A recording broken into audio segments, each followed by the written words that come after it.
संसार का कोई भी काम जीव का उद्धार नहीं कर सकता। जीव का कल्याण तो केवल सत्संग वाणी में जाकर अपनी लिव को उस परमात्मा में लीन करना है, उस परमात्मा को प्राप्त करना है।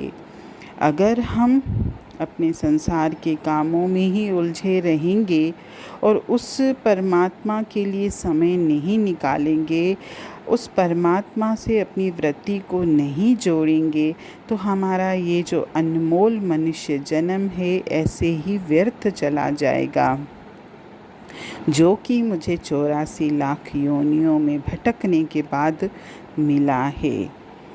हमारी जो सांसों की पूंजी है वो दिन ब दिन खर्च होती जा रही है और व्यर्थ के कामों में ही खर्च हो रही है। इन सांसों की पूंजी का जो असली मकसद था वो मैंने भुला दिया है। इस संसार में परमात्मा ने जिस कार्य के लिए मुझे भेजा था मैं वो भी भूल चुका हूँ।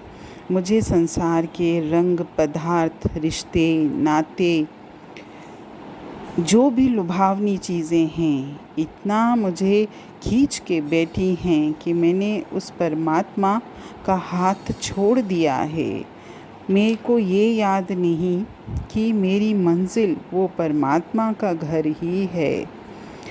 अपने आप को इस संसार के कामों में, मान सम्मान में, रिश्ते नाते जोड़ने में, धन पदार्थ इकट्ठा करने में मैं इतना व्यस्त हो गया हूँ कि मेरे पास 2 घड़ी भी उस परमात्मा के लिए समय नहीं है।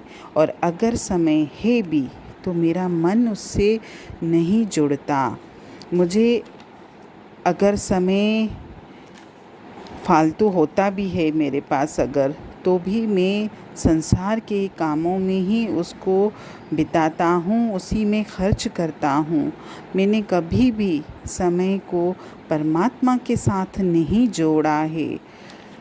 कभी कभी हम अपने जीवन के बारे में विचार करें कि हमें जो परमात्मा ने इतना अनमोल मनुष्य जन्म दिया था और सिर्फ एक ही उद्देश्य के लिए मुझे ये जन्म मिला था कि इस अनमोल मनुष्य देह में रहते हुए मैं उस परमात्मा से मिलाप कर सकूं, उस परमात्मा को प्राप्त कर सकूं, और मैंने अपने उसी असली उद्देश्य को भुला दिया है।